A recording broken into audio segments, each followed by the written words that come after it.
It's 2025, and authors are at war with each other over AI and whether or not it's okay to use AI to write stories and design book covers. Relationships have been severed, battle lines have been drawn, and they are missing out on one of the most important elements of AI. Both sides. There's something they could both agree on. You see, most authors started writing books because they love to write. Precious few started writing because they want to promote their books.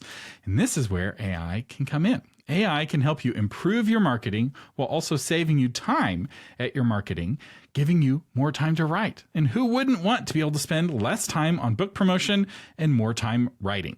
So, how can you use AI to help you sell more books? Find out in this episode of Novel Marketing, the longest running book marketing podcast in the world. And we have a guest on the show today who's a friend of the show and a polymath who uses AI tools to market his popular tabletop games. Alexander Macris, welcome to the Novel Marketing Podcast. Woo! Thanks for having me back, Thomas. And before we talk about which techniques to use, let's actually talk a little bit about the tools. So there's several different AI tools, and the way you use them is pretty similar in terms of giving them prompts. And actually, you don't have to pick which one you want to use. So there's two services. I'll link to them in the show notes. One's called Strayco, which is what I use, and the other is called Merlin. And these give you access to all of the models. So I can, with one monthly fee, although I got an AppSumo deal back in the day, but if I were paying monthly, I would have access to Claude and GPT-4 and DeepSeek and Gemini and Grok all in one place. And it allows me to compare the different answers. And sometimes I find one model is better for something than others. In 90% of cases, I found that OpenAI is the best. So GPT is really solid. But for questions that require a broad knowledge of stuff on the internet, I've actually found Gemini to be surprisingly good, even though it's super woke. It's very good in terms of Google has read every web page on the internet, and Gemini has that ratcheted down. And if you're needing something that's less censored, I found Grok is quite useful. I agree with that assessment on all those tools, actually. Yeah, Gemini is the most woke. ChatGPT is generally the most useful, and Grok is where I go to for uncensored material. Although DeepSeek is actually another source of accessing an uncensored AI, or rather a differently censored AI. So DeepSeek won't talk to you about anything going on in China.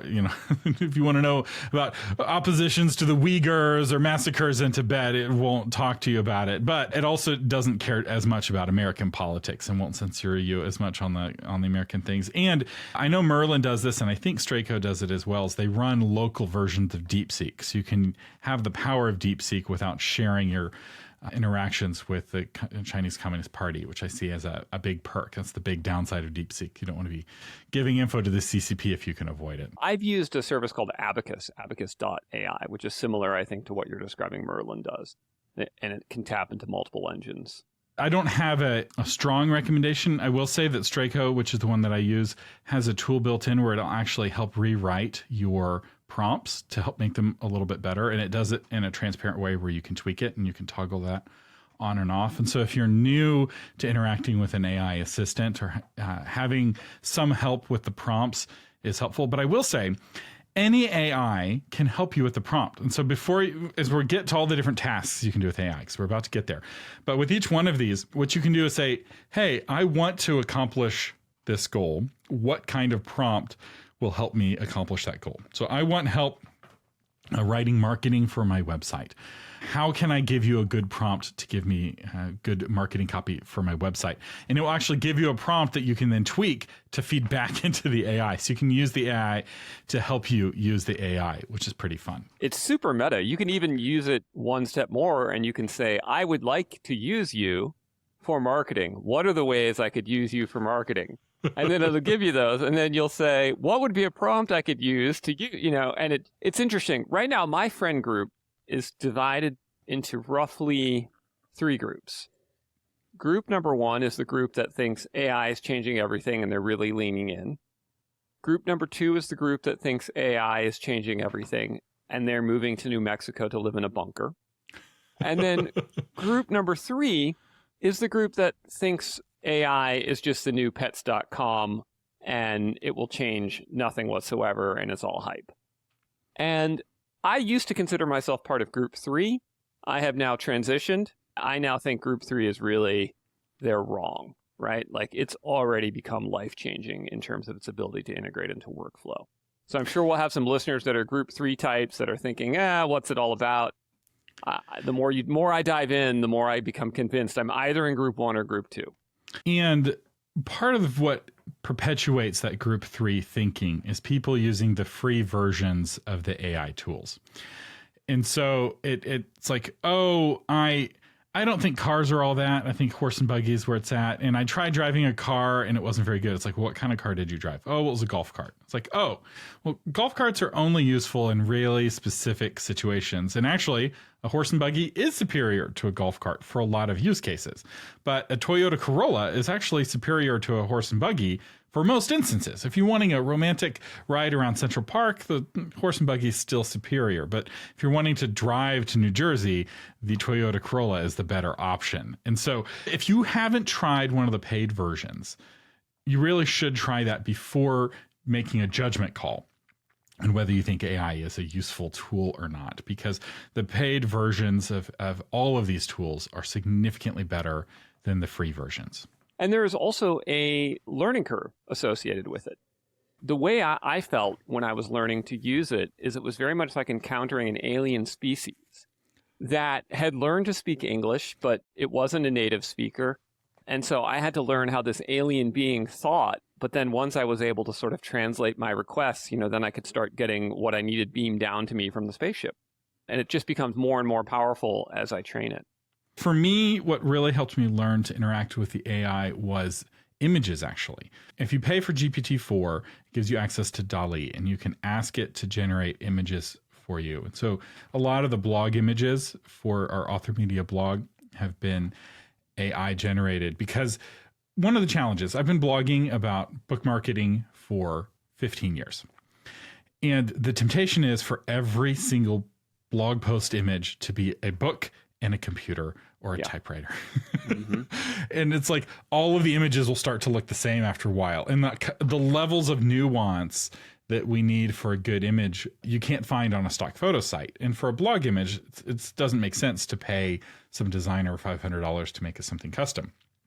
But I can go to AI and say, ChatGPT, and I can say, generate an image of a book launching into space like a rocket, and put it in 1920 by 1080p ratio. And suddenly I have a book launching into space like a rocket that I can use to talk about a book launch. So, and I can run that multiple times and get multiple different images. And then if you're using true GPT and not something like Straco, you can actually click on the image and you can like highlight a section and say, remove this or replace this with something else. So you can actually talk to the image directly and fix little things about it. Because occasionally strange artifacts will appear on the image. And so you can actually talk to the image and get it fixed without it redoing the whole image. Yeah, that's, I think, a really important element people overlook when they use AI, is in the first generation of the generative AIs, it was basically you got what you got, and if you didn't like it, all you could really do was hit refresh and hope for a new run. But now, with these more advanced models, both on generating image and on text, you can take what it gave you and then specifically target separate sections, right? With images, as you say, you could in-paint. I'll give you an example. I was doing some research on Roman agriculture, and I had it pull together a list of all the different Roman agricultural products. And then I realized I had forgotten herbs, seasoning. And so I just said, please make a list of the Roman herbs. And so then it lists that. I said, now please integrate that into the essay you just wrote. And it just goes ahead and integrates that into the essay for me. That's very powerful. And in my prior life, I used to have, quote, employees who sort of worked for me. Very often, if you have an intern or a junior employee and you give them a work product, the first work product isn't what you need, it's the final work product. And it's an iterative process. And you sit down with them and you review it, and then you send it back and you get a second run. And the same thing is true with AI. And I think that probably more than anything else was the realization that made it work better for me, was that it isn't about sitting there like a monkey and re-clicking, oh, well, I didn't like how that came out, let me just click again. I didn't like how that came out. It was figuring out why I didn't like why that came out, and then either changing the prompt in very nuanced ways or using the iterative systems that are available. Yeah, it's not snapping your fingers and having an IKEA bookshelf assembled in front of you. What it is using a drill instead of a screwdriver to build the IKEA bookshelf, right? So you're still having to take each piece and put it in the right spot, but the effort of twisting your wrist is now just pushing a button. But you're pushing lots of buttons for every single screw on the bookshelf. So there's still a lot of human interaction. It's making you more efficient, but it's not replacing you. It might be replacing some of the things you would outsource to another person, but if you're using AI, it helps insulate you from being replaced by AI. So if there's 4 farmers in a town and 3 of them have a tractor for doing their farms and one of them is still using an ox and a hoe, one of the tractor farmers is going to end up buying the land from the ox and hoe farmer because he just can't afford to keep up, because the market's going to change around him. And so let's talk about one of the hardest kinds of writing that an author does, and that is writing about your book, sales copy. So back cover copy, the little blurb, and like the 1-sentence high concept. I have found that AI is incredibly good at this. Dave Chesson has a free tool called the Amazon Book Description Generator that can take your bad back cover copy and turn it into better back cover copy. And I've actually built 4 different tools using GPT that will help you generate back cover copy from scratch. So it asks you questions based off of my session at the Novel Marketing Conference. So at the conference, I taught on how to generate a pitch for your book. And I had question 1, everyone would write their answer, and then question 2, and everyone would write their answer. And shortly after the conference, I was like, this is a very step-by-step process. I could put this whole thing into an AI interface. And so I was like, what would happen if I did that? So I did it, and then I tested it on my examples from my talk, and it generated like surprisingly good copy. So I emailed everybody who went to the conference. I was like, take your workbook answers, feed them through these different book description generators, and the feedback has been overwhelmingly positive. Almost everyone has found it useful. Some people have been like blown away how useful it is. Others are like, I can't use this, but it solves the blank page problem. Because the real challenge is you know too much, right? You're standing inside the bottle, you can't read the label, and you don't even know where to get started. And the 4 different tools approach it in a slightly different way. So one focuses on your protagonist, one focuses on the setting, and one focuses on the plot for fiction, and then have a 4th one for nonfiction. And for certain genres, one or the other of those will work better. I encourage everyone to use all 4 just to see what will happen. And what it generates is 3-paragraph back cover copy. It generates a 1-paragraph like blurb, and then it generates a 1-sentence like pitch sentence. And that 1 sentence is actually the very best, most interesting bit, because it often is this like really punchy 1 sentence that is often just, you can use it right away for promoting your book. Yeah, I've been wondering a lot about why AI is so good at marketing. And I think I figured it out. If you consider how AI is trained, right? It's exposed to, billions and billions of representative samples. We might call them tropes, right? Slogans, catchphrases. And it's designed to be predictive so that each word is followed by the most predictable next word. When you do marketing, the challenge is always that if you're too innovative, people won't understand what the heck you're trying to tell them.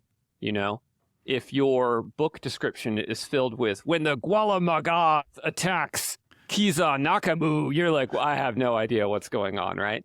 So, you can't be too out there, but also you can't be too predictable. You want to have just enough unpredictability, just enough sizzle, but presented in a familiar way, right? Like if you go to an expensive restaurant, there's a particular way expensive restaurants present their food. There's a pattern to it, right? Like lots of descriptive adjectives with the word and drizzled with, et cetera, et cetera.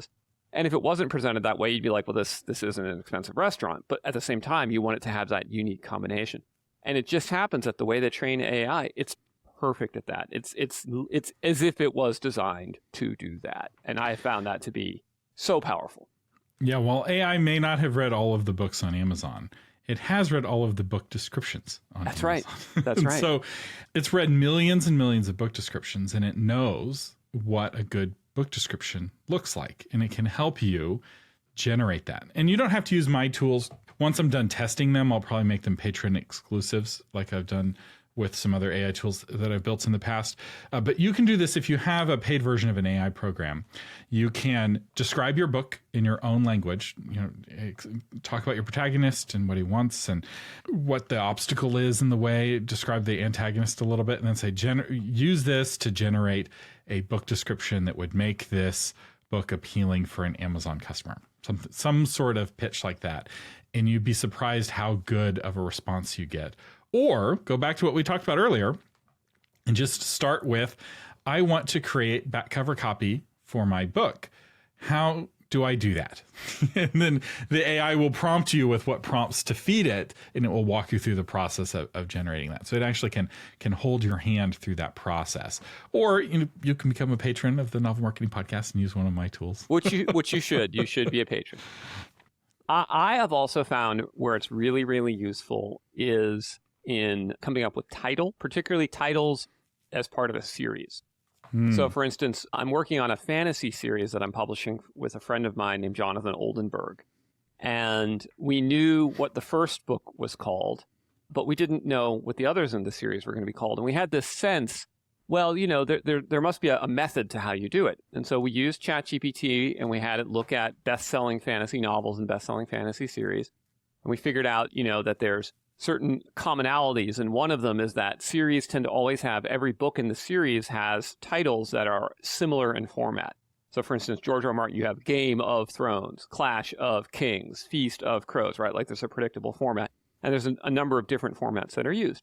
And it happened, one of the ones that jumped out to us was the idea of iambic pentameter. And so then we upload the novel. We're like, please give us 50 names using iambic pentameter drawn from this novel. Boom, here's choices. Go to the second novel, et cetera, et cetera. And all of a sudden, we have a whole list of really amazing names that are all cohesive and they're coherent and they match the pattern of bestsellers.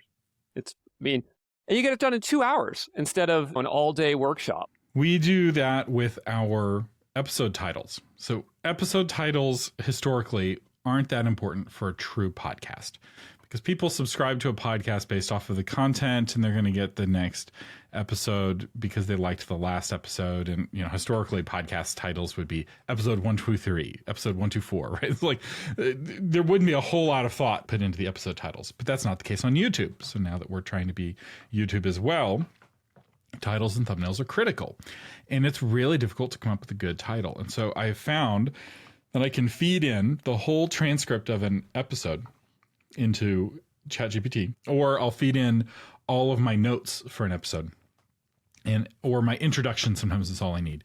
And I'll say, generate some YouTube titles based off of this. And I don't often use it word for word, but often it will get me thinking in a new way that is a much better title, and it performs better. And I know it performs better because the episodes where I use AI to help me on the episode title get more views on YouTube than the episodes where I generate the title myself. I'm sure there's some humans who can generate their own better YouTube titles than the AI, but I'm not one of those humans. And I've studied titles for years, blog titles and all of that, but me with the help of the AI is better than me working alone. Yeah, that's right. That's exactly right. So let's talk about book covers, and not actually using AI for book cover design, but rather AI to help you have a better design for your human designed book covers. This is another tool that I developed, which is, I have an episode years ago I did on how to create a good design brief for your book cover. So it asks you a bunch of questions and it's got a bunch of fill in the blanks. We'll link to it in the show notes for this episode. It's a great tool for you to build your own design brief. But again, I was looking at it, it's like, this is very step-by-step. I bet I could punch in these questions into AI and AI would generate the design brief. And it does surprisingly well. And so it creates a design brief for you. You just tweak a few things and you send that to your designer, and it helps you have a very efficient conversation with your designer about what elements should be on your book cover and in what order. So we're talking about a 100% human generated cover still, but the brief briefed the designer, it was AI assisted, and it actually makes the designer's job easier and it makes your job easier because it helps facilitate that communication. Because for a lot of authors, they don't know how to articulate how they want something to look, right? Speaking the language of design is not a fluency that most authors have, and AI can act as an interpreter, helping translate what you want into something that the designer can understand. Absolutely. As you know, I do graphic novels. And one of the challenges of being a graphic novel writer is that, I speak in words. I actually think in words.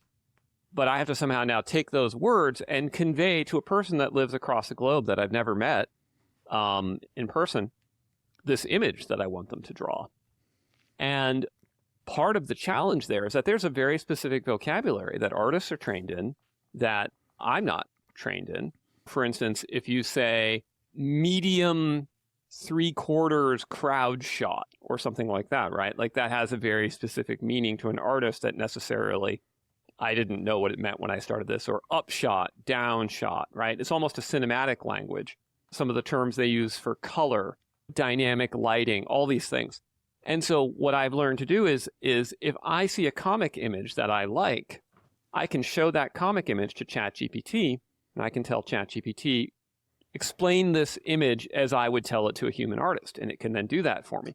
And so I've been able to use it both to tutor me, and then when it turns to go to make the covers, then you're able to get that cover language described accurately, and you can even have it do a mock-up. The other thing I've been able to get it to do is to give me ideas for covers.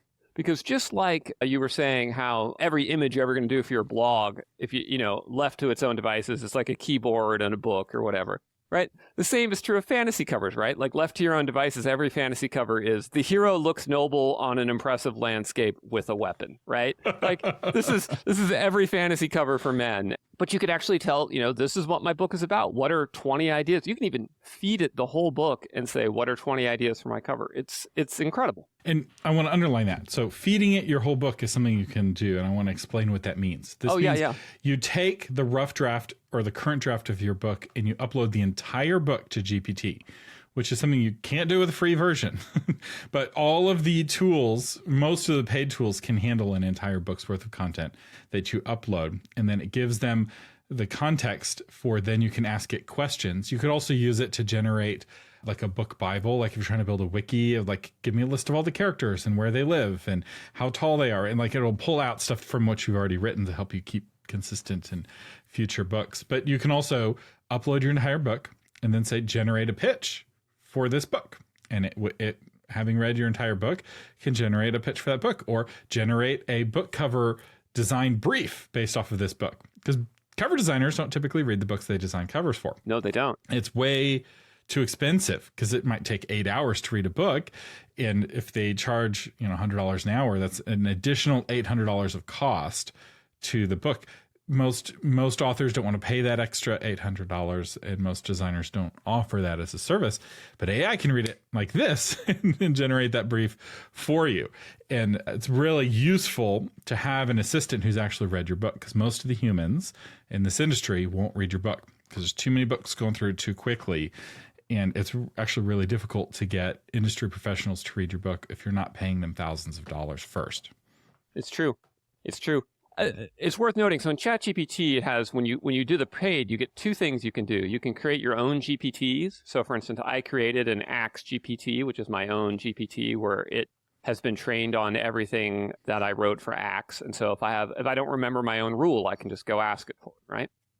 But you can also more easily create what are called projects. And then with the project, you upload, it's just like you say, you upload your novel to it. You've created a project called My Novel, and then all of the information about that project stays in that GPT project.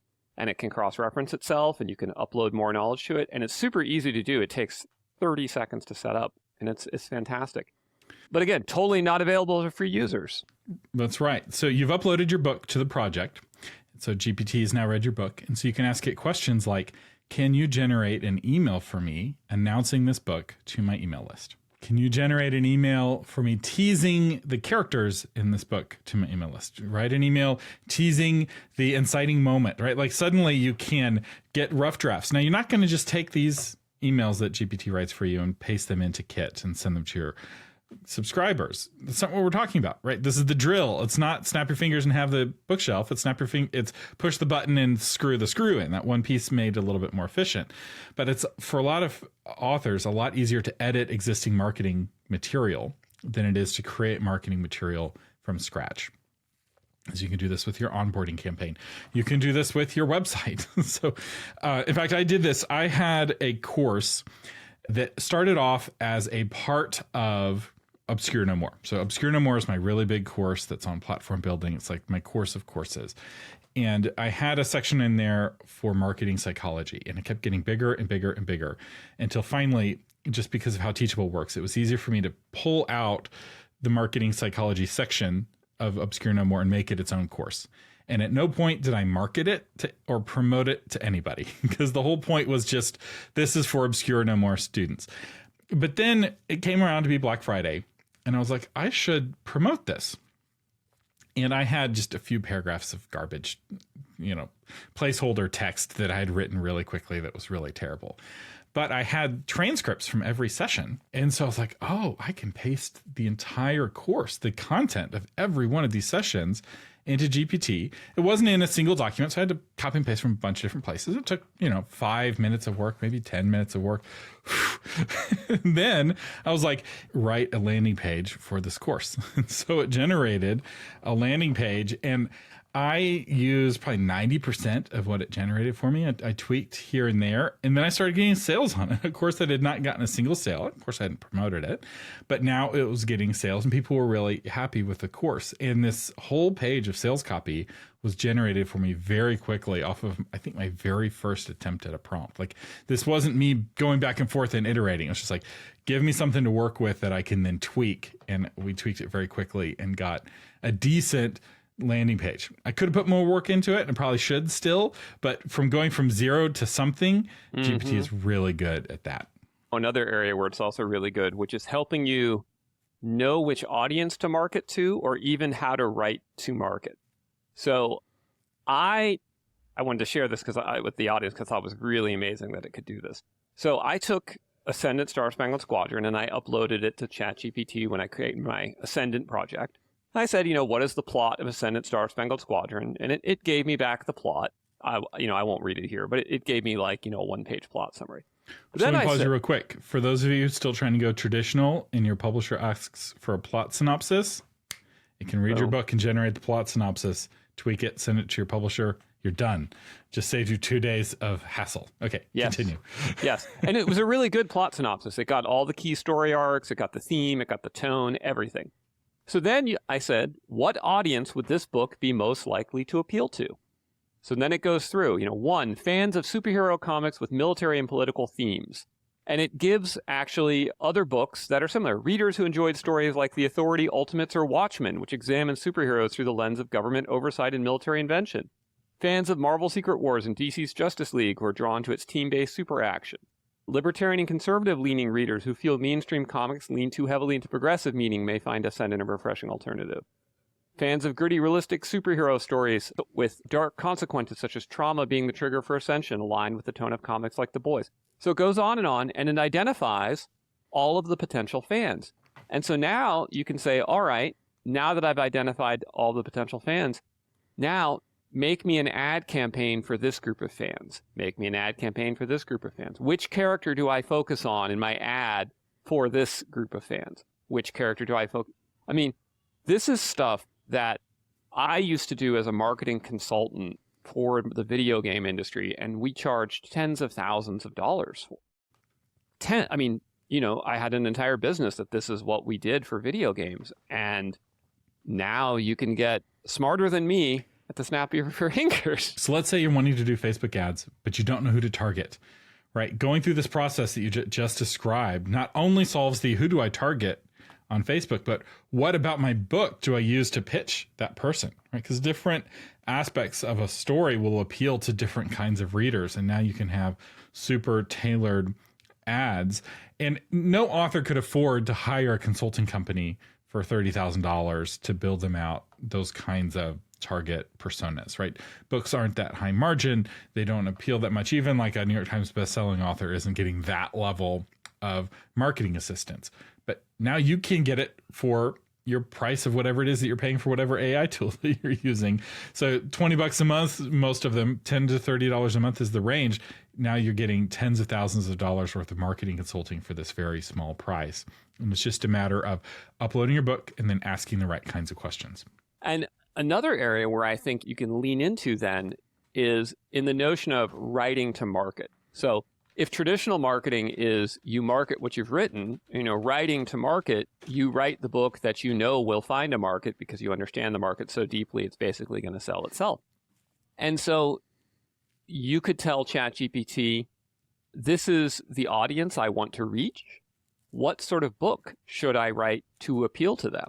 You can even, and I've done this, you can even say, ChatGPT, this is my personal biography. These are the things I know about really, really well. These are my life experiences.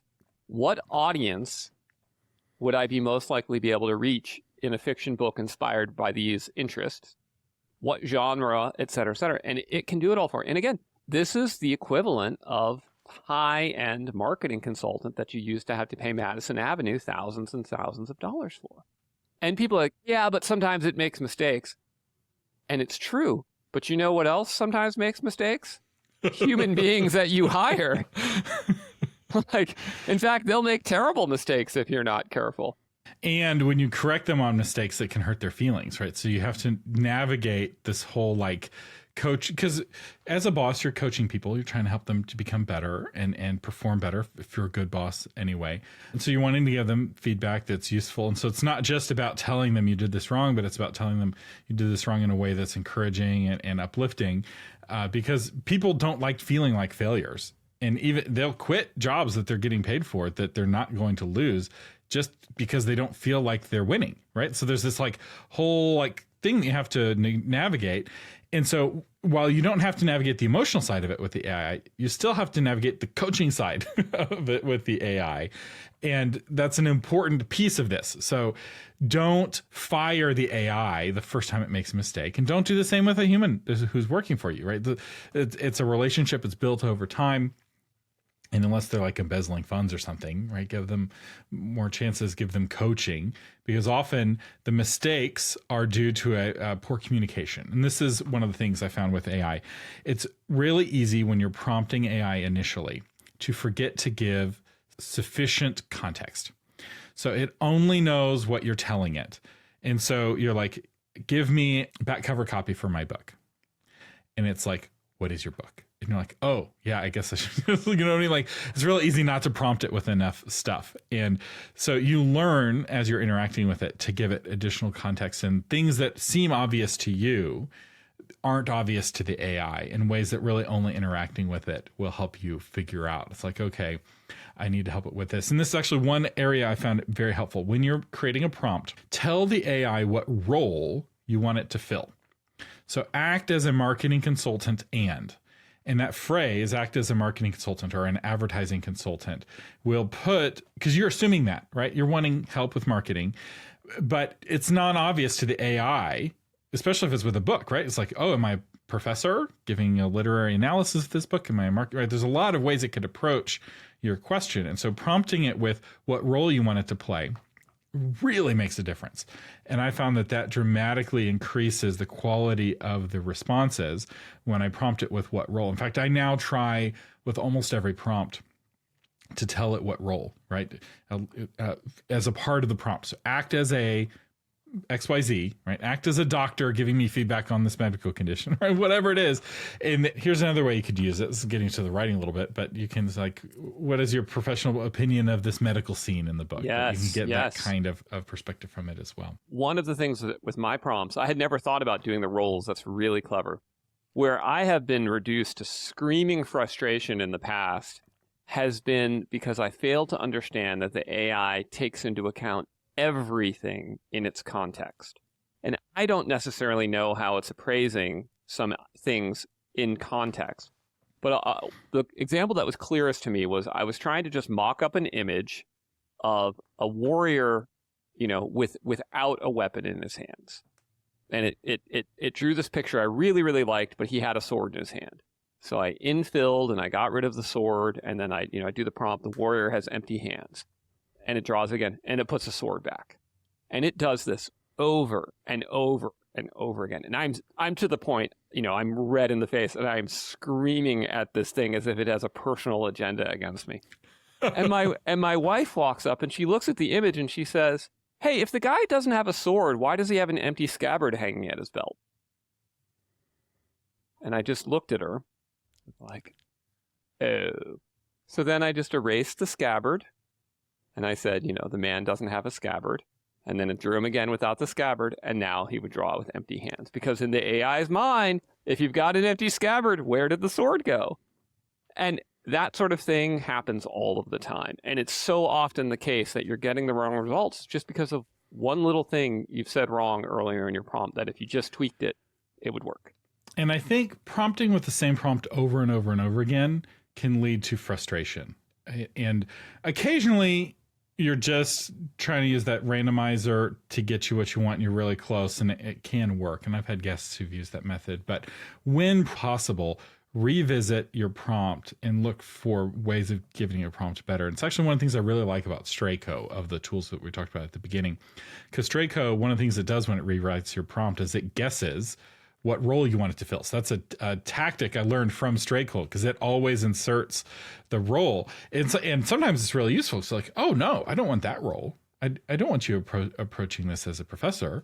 I want you to approach this as an advertising person, not a marketing person, as an advertising person or as a PR person. And so now I'm able to fiddle with it and change the prompt, and I get these much better responses back from the AI. When in doubt, revisit your prompt, and you may find that what you're prompting the AI with will give you much better results. So speaking of prompts, I want to share with you an amazing prompt that I got from Shauna, who does the blog post versions of all of these episodes. I have a great interview with her about how she builds blogs from podcast episodes. So if you're a podcaster and you're wanting to take a podcast and turn it into a blog, I encourage you to listen to that episode. But she uses AI as a part of her process, right? She does a great job using AI to take the raw transcript with all of our run-on sentences and converting it to an actual readable blog post with bullets and sentences that follow proper English usage and grammar and headings and images and a lot of things that AI can't do. But one of the things that she does is she'll take from time to time, she'll take the text and say, generate a blog post on this. She'll often do it section at a time and use the original wording whenever possible. And it's like, that is such a great prompt, because I don't want my words to get lost in the blog version, but I do want it to be a written blog, not just a transcript, because transcripts are kind of hard to read and they're kind of annoying. They're very hard to skim. But the original wording it needs to feel like Thomas still. And so that phrase, use the original wording whenever possible, is a magical phrase to include as a part of the bigger prompt when you're trying to take kind of rambling dialogue and convert it into the written language. Because yes, the modern transcribers will insert periods and paragraph breaks, but they won't fix a rambling sentence, right? That rambling sentence can be fixed with pretty simple editing, and simple editing that the AI can do quite nicely. And it saves her a lot of time generating the blog versions and allows her to focus on the aspects of generating the blog post that really only a human can do still. That's right. That's really clever. That's a great way to do it. Another way where I will use AI is sometimes we'll use it for generating questions for podcast interviews. Oh, okay. All right. I'm about to get AI'd. Again, I have a team and they use AI for this. So often the initial list of questions will be generated by Lori, who's our producer. So she'll generate the initial questions. And I found that having a bank of questions for a podcast interview is quite helpful. But the most important question that you can ask in an interview is a follow-up question, which can only be asked by you, the human. So I try not to be too dependent on my question bank, because the follow-up questions are more useful for the interview. But having some good questions as a backup, I find to be very useful. Yeah, I agree. Although as the AIs get more and more powerful, like they're going to be able to do dynamic follow-up. Have you played with the Notebook LLM podcast at all? I haven't. So no, it's pretty wild. So I took my Adventure Conquer King system role-playing game and I uploaded it to Notebook LLM. And then you can, with one click, it'll generate a 15-minute podcast of two people discussing whatever it is you just uploaded, right? So now I have two people and they're discussing Adventure Conquer King system. But Adventure Conquer King system is hilariously complex. It's a 500-page book, and the AI are getting it all wrong. Everything from my name, the game name, everything. Well, lo and behold, they've added a new feature. You can dial in to the podcast as if you're a caller and talk to the AIs about the product. And so I dial in and I say, hey, you know, this is actually me. I'm the creator of the game and you're pronouncing it wrong. And the AI, just without a beat, they're like, wow, that's really cool. We've got the creator of the AI. We've got the creator of the book here on with us. And they're like, really great to meet you, you know. And it occurred to me, you could use this as a writer to practice doing podcast interviews.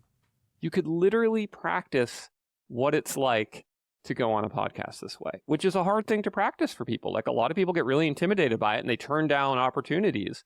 I mean, I believe you actually are kind enough to tell people how to do it before you have them on the show, right? You actually kind of hold everybody's hand because it's scary. Another technique you can use right along those lines is you can give a prompt and you can say, I'm going to be a guest on the Novel Marketing Podcast with Thomas Umstattd Jr. talking about such and such topic.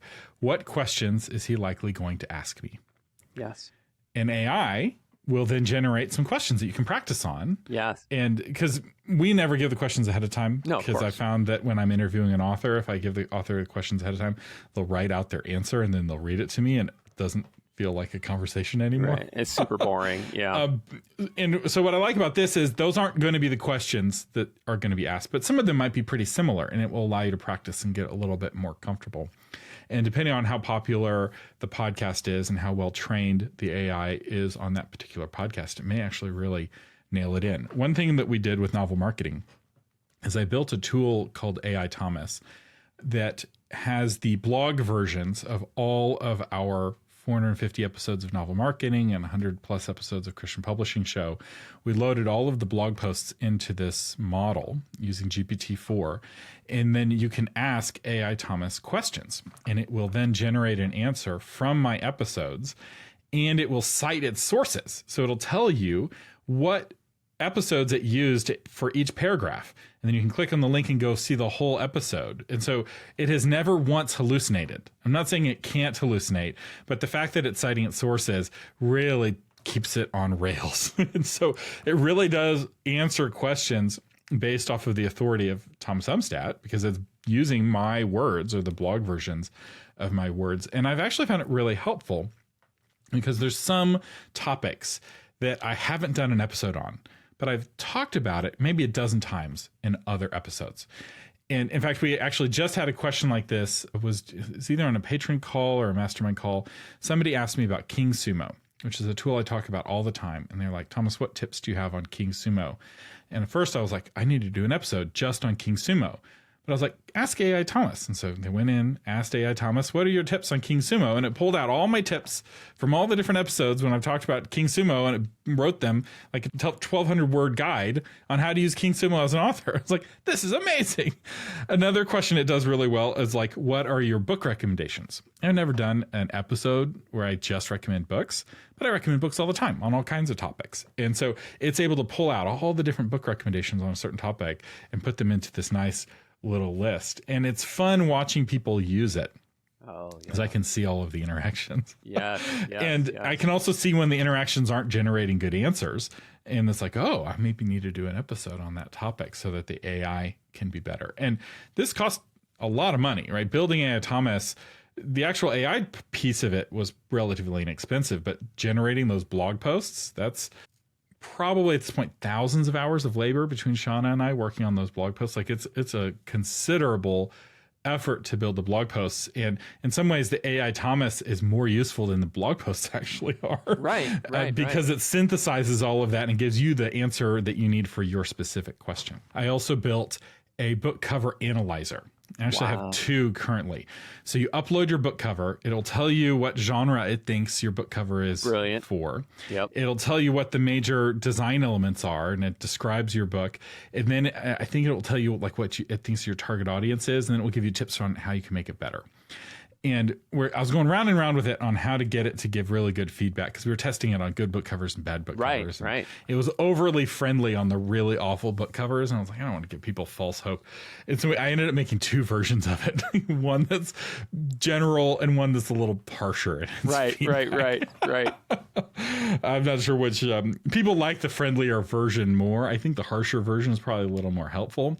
What I'm thinking about doing is kind of building a whole suite of AI tools for authors and making them patrons only. But it's surprisingly good at analyzing book covers. I was really kind of shocked at how accurate it is at picking the genre of a book based off of the book cover. It's like startlingly accurate on that. And if your book cover doesn't get picked up as the right genre, you know you've gone really wrong. Exactly. That was our whole hope, was that it would get the answer wrong most of the time, which people would be like, oh, wait, this isn't a thriller. It's a mystery. This is, far too exciting or whatever.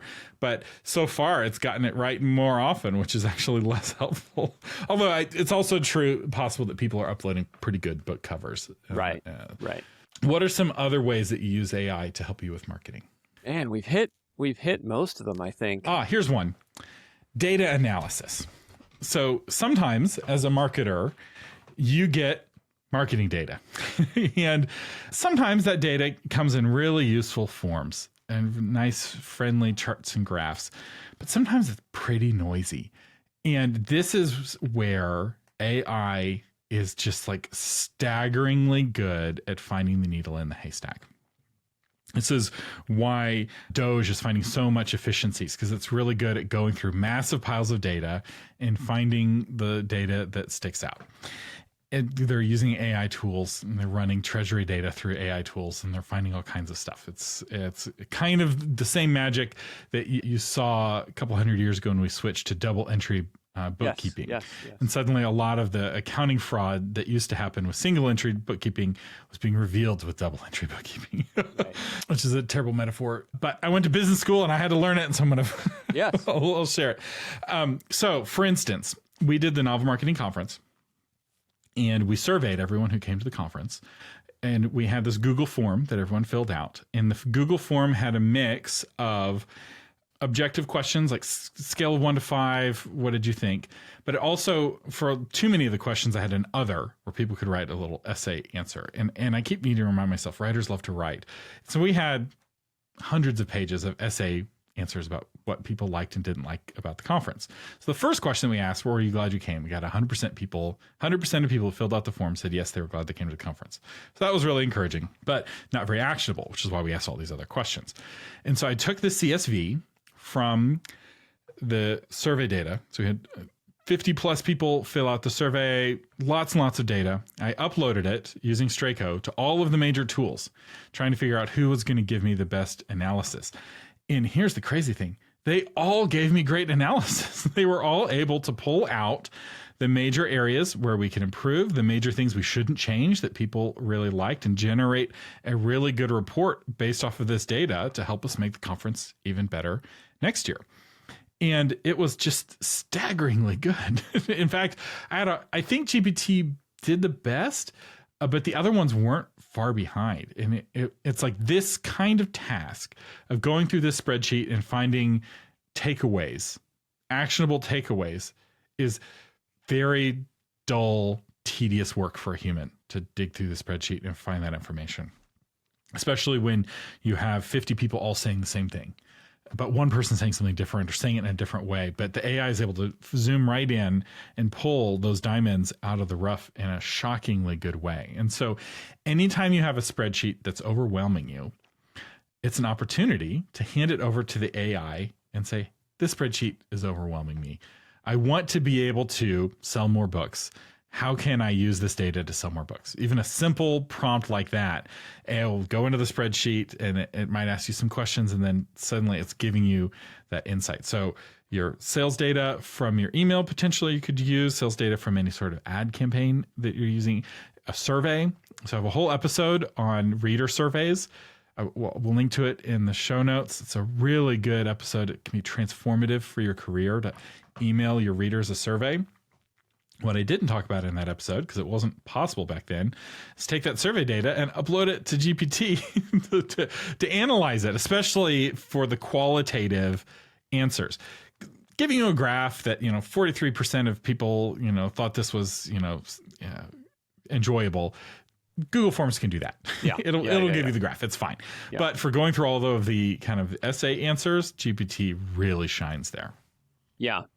Might be worth discussing what I think is going to be the next big breakthrough, which is AI agent. Right now, to use the AI, you have to think to yourself, oh, I'm going to do this project and I'm going to use AI to help me do it.